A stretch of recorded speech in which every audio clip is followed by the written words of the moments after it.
Welcome back. आज की इस वीडियो में हम आपके लिए लेकर आए हैं 10th क्लास इंग्लिश प्रोज से चैप्टर नंबर 3, जिसका टाइटल है गंगा। इसको पंडित नेहरू ने लिखा है। सबसे पहले हम पंडित नेहरू के बारे में आपको बताते हैं। पंडित नेहरू आप सभी जानते हैं, ये आज़ाद भारत के फर्स्ट प्राइम मिनिस्टर थे। एक बहुत ही अच्छे विद्वान थे, पोएट थे, और कहा जाए तो इन्हें जो नेचुरल ब्यूटी थी उसको देखने का बहुत शौक़ था। ये जो आपको चैप्टर जिसकी हम स्टडी करने जा रहे हैं, ये उनके द्वारा लिखा गया एक लेख है। ये उनकी एक ऑटोबायोग्राफी है। इस लेख के माध्यम से उन्होंने अपने इंडिया के प्रति लव और अफेक्शन को दर्शाया है तथा इस अपार लव के कारण बताए हैं कि क्या रीज़न है कि वे इंडिया को इतना लव करते हैं। यहाँ के रीति रिवाज, परंपराएं, यहाँ के लोगों के प्रति अपना लव और अफेक्शन के प्रति आभार व्यक्त किया है। कैसे?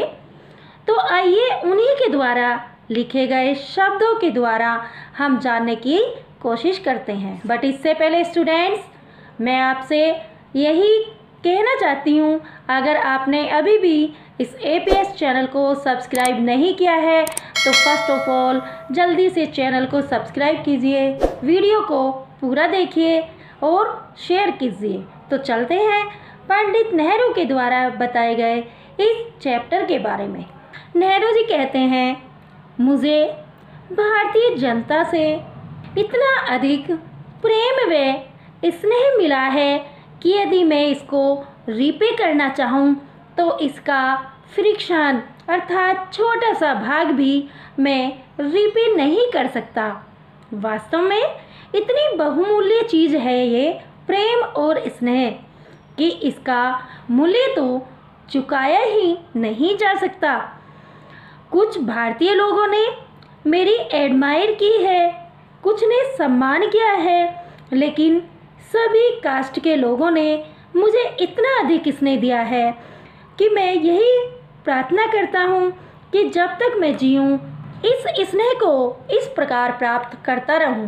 मेरे अनगिनत कॉमरेड्स हैं और सहकर्मी भी हैं।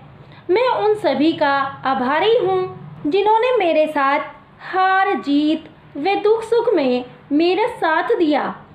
मेरी हार्दिक इच्छा है कि जब मेरी मृत्यु हो तो मेरे पार्थिव शरीर का दाह संस्कार किया जाए तथा मेरी राख को इलाहाबाद में लाया जाए।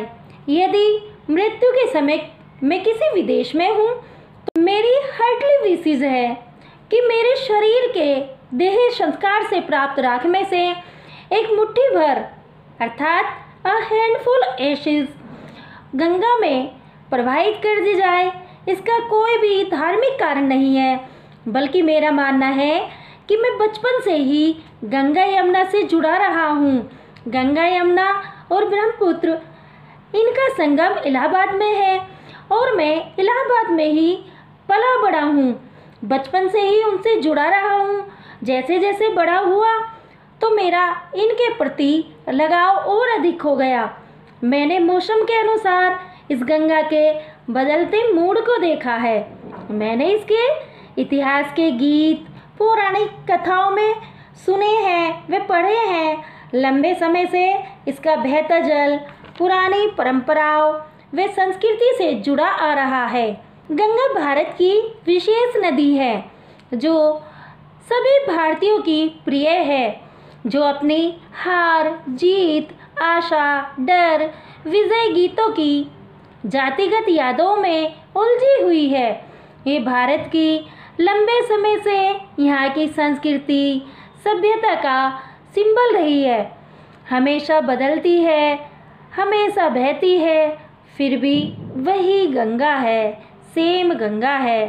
वह मुझे बर्फ़ की ढकी हिमालयों की चोटियों व घाटियों की याद दिलाती है, जिसमें मैंने अपने जीवन के कुछ कार्य किए हैं जो मेरी कर्म भूमि रही हैं और जो मुझे अति प्रिय हैं। सुबह के समय मुस्कुराती व नाचती दिखाई देती है। जैसे ही शाम की परछाई गंगा पर पड़ती है तो यह उदास व दुखों से भरी प्रतीत होती है। सर्दियों में एक सुंदर व धीमी बहने वाली धारा बन जाती है। मानसून में विशाल धारने वाली व प्रलय मचाने वाली विनाशकारी एक महान सागर का रूप धारण करने वाली नदी बन जाती है। गंगा मेरे लिए इंडिया के पास्ट की मेमोरी का सिंबल है, जो प्रेजेंट में बहती है और फ्यूचर के ग्रेट ओशन में गिरती है। यद्यपि मैं भारत की पास्ट ट्रेडिशन और कस्टम को त्याग चुका हूँ और भारत को इन ओल्ड ट्रेडिशन के बंधनों से मुक्त कराने को एनेक्सियस अर्थात आतुर हूँ, जिनमें इंडियन अभी भी बंधे हुए हैं। ये बंधन इंडियंस को बांटते हैं और उनके बॉडी व अदर डेवलपमेंट में उन्हें बाधा पहुंचाते हैं। यद्यपि स्वयं भी इन सब बंधनों से पूर्ण रूप से मैं स्वयं को दूर नहीं करना चाहता, क्योंकि यहाँ की ग्रेट इनहेरिटेंस अर्थात विरासत जो हम सब की है, उस पर मुझे प्राउड फील होता है कि मैं इस अटूट इतिहास से जुड़ी चैन का एक लिंक हूँ। मैं इस चैन को कभी नहीं टूटने दूंगा। वास्तव में यह संस्कृति रूपी चैन बहुमूल्य है। यह हमें जुड़ने की प्रेरणा देती है। इसी धरोहर को विटनेस मानकर मेरी लास्ट विशेज है कि मैं अपनी लास्ट होमेज इंडियाज कल्चरल और इनहेरिटेंस को इस प्रकार से देना चाहता हूँ। सो आई विश कि मेरी एक हैंडफुल एश गंगा में अर्थात इलाहाबाद में बहती गंगा में डाल दी जाए, जो महान सागर में गिरकर इंडिया के किनारों को धो दे, तथा शेष भाग मैं यही चाहता हूँ कि दूसरी तरह से इस राख को नष्ट किया जाए, इसे और शेष ऐश को दूसरी तरह से डिस्पोज किया जाए। मैं यही चाहता हूँ कि इस राख को एक एरोप्लेन में रखकर आकाश में ऊंचाई पर उड़ाकर ले जाया जाए। उस ऊंचाई से उन खेतों में बिखरा जाए जहाँ मेहनती किसान पसीना बहाकर मेहनत कर रहे हों।